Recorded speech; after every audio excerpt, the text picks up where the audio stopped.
a lot of reactions would come in on what to expect in this budget. 5th July is when the budget is. So I think that's going to be, the key event now that Street would watch out for. My colleague caught up with Feedback Infra's Vinayak Chatterjee on what to expect in terms of infrastructure space in this budget. I think it is also clear that the government will find ways and means within the budget to keep pumping into public expenditure, because it is also the main pump primer for growth and employment. So I think there will be a balancing act on 5th July. But more importantly, as you would have heard Minister Gadkari speaking a little while ago to the CII gathering, the government and particularly the infrastructure ministries are also looking at two things. They are looking at diversifying or raising capital outside the conventional sources by looking at developmental financial institutions, pension funds, etc., so as to reduce the dependence on budgetary outlays. And this time Mr. Gadkari has said, slightly different to his last term, that he is going to engage more deeply with the private sector across all the areas where private capital can come in. And I think it's not just for the highways sector, but sector after sector in infra are going to do two things. Obviously, there will be a huge dependence on the union budget, but they're going to look at alternative sources of developmental finance, and they're going to engage more deeper with private capital. How ready is the private sector? Because we have seen private sector has been keeping their purse strings, pretty tight in the last couple of years. Money coming in from private sector hasn't really happened. So there are issues there. For example, if you see the financial closure of hybrid annuity in roads, private sector capital has come in. Yeah.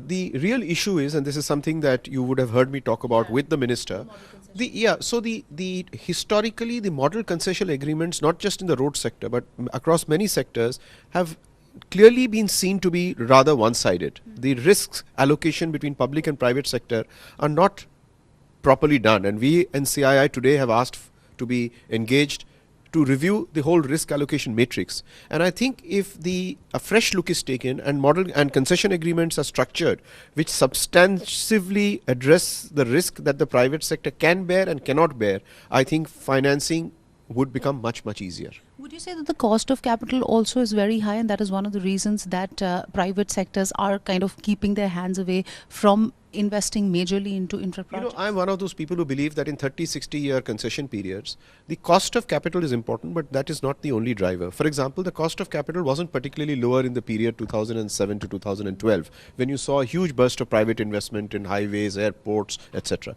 So cost of capital is important, but in my view, more important is the structure and nature and the friendliness and the risk allocation of the concession agreements. In the meeting today, the council meeting today, there's also been a talk about how there is a lack of trust between the government and the industry.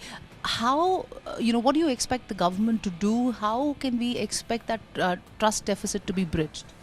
Look, the trust, Mr. Gadkari also pointed out that it is not maybe true that we use a broad brush to talk about the trust deficit across industry.